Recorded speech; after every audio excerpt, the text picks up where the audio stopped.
Okay, what's up, guys? I got back from the gym like a few hours ago. I just posted the video, which is the last video from now.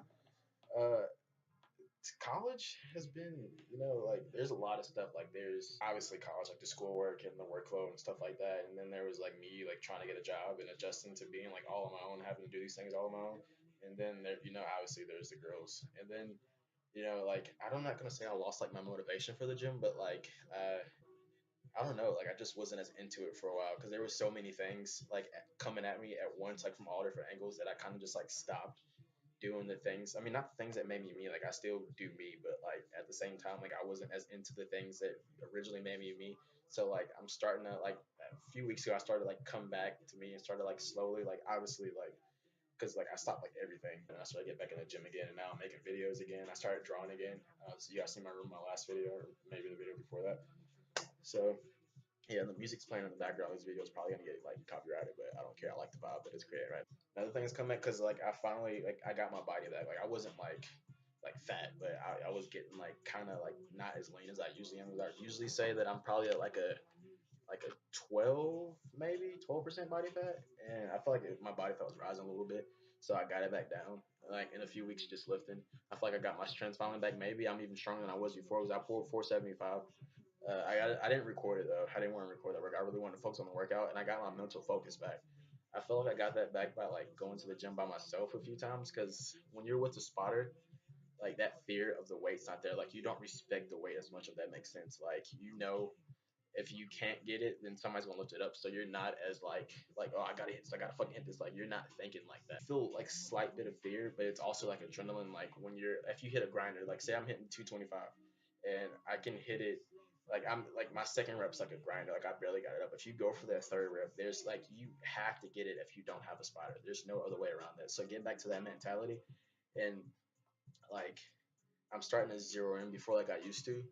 Like, because most of the time after like a difficult set, I'll walk to the water fountain because it's like really far. It's all the way on the other side of Jamaica Clayton State. So I'll walk to the water fountain and I'm like focusing. And then on the walk back, by the time I get back, I'm already mentally ready to do the next set. And I've been hitting every set, like every single rep, like my max. So if I'm warming up with a bar, I'm hitting it like I'm hitting 270. If I'm doing 135, I'm hitting like I'm hitting 270. Every rep's explosive, and then you can see it a lot more on my deadlifts. I'm warming up on deadlifts, like even the bar is explosive. I'm hitting the bar like I'm hitting 475, or like I'm trying to hit 495. Like that mentality, that's what gets you. That's what takes you far. People make it seem like when you follow your passion, then you're just gonna like everything's always gonna be happy. You're always gonna want to do it, and there's nothing that you're always going to want to do in your whole life, no matter how much you like it. There's going to be bumps in the road. There's going to be times where you want to give up. There's going to be times where you think that you shouldn't even be doing this when you're not seeing progress the way that you should be seeing progress because you are trying to progress and you are working, but you don't see the results from the work.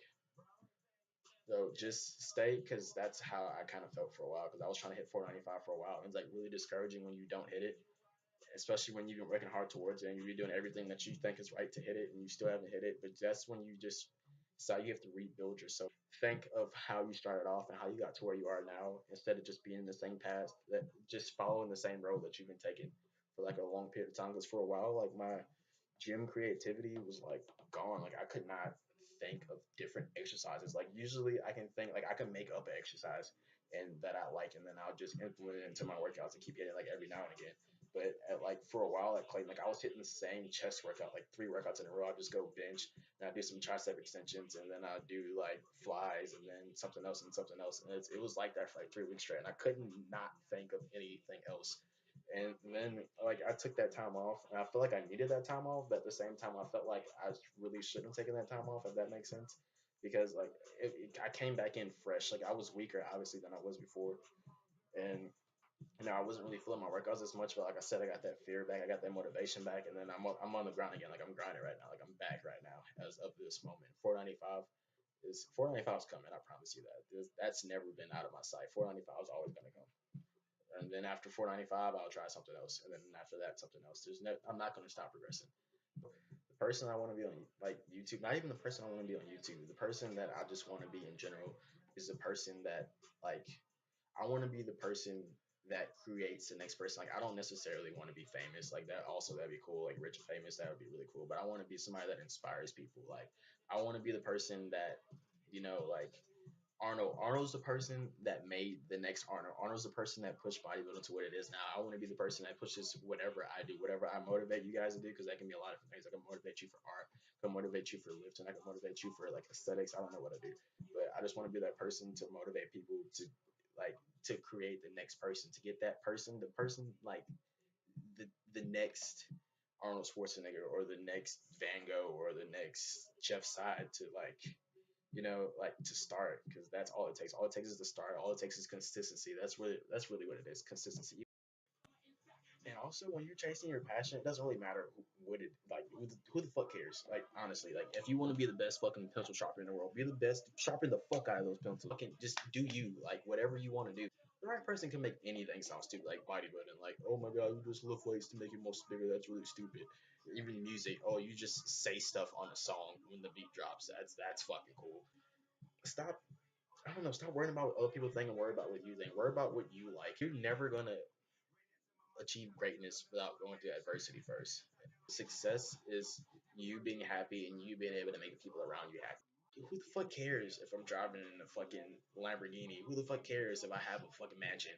Who the fuck cares if I have all this money, I have all these girls? So who the fuck cares if I'm not leaving a positive influence on this world after I leave? That's what really fucking matters. That's what matters of you being a person. And I said fuck a lot, but it's getting the point across, I feel like.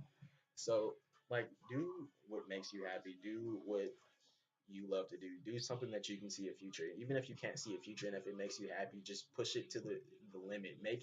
Even if there's not a field for what you want to do now, because there wasn't always a field for anything.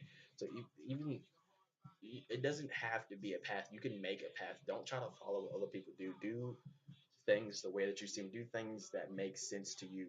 There's not always one. You can go a lot of different directions to get to the same place. If you like going this way, go that way. Don't put all your eggs in one basket at the very beginning. Like do the safe thing, and then do whatever it is you want to do. And once this starts to take off and you can't ignore it any longer, and this is just holding you back, then that's when you stop doing the safe thing. So I'm not saying like, oh, chase your dreams. I want to go to the circus. I want to be a fucking clown. Like, no, that's not what I'm saying. I'm saying do what makes you happy, but at the same time, don't be reckless with it. Also, you don't even know how much potential. Like when I first started lifting, I would never in this world. I didn't even know what a deadlift was. First of all, when I started lifting, I would never know that I would be able to deadlift 475 pounds, only weighing 150 pounds. I didn't know that I'd be able to bench 270. Like these things were not even like conceivable. Like these things were like way above. Especially if you guys watch my motivational video, you know where I started at 70 pounds. Like I was a really small kid. I was like 4'11", and then like slowly, like you just keep setting goals for yourself. Like don't just be complacent, because champions are never complacent. They're never satisfied. Like if even if I win a match, like sometimes I'm not even like even happy like when I used to wrestle. Like I'm not even necessarily like I watch the video and I'm like, oh my god, that double leg sucked. Like oh my god, I should have pinned this kid faster than that. Like you never be happy with success, but at the same time be humble in success. Like don't I don't know, never be happy in success and learn from failure. Like, that's basically what I'm trying to say.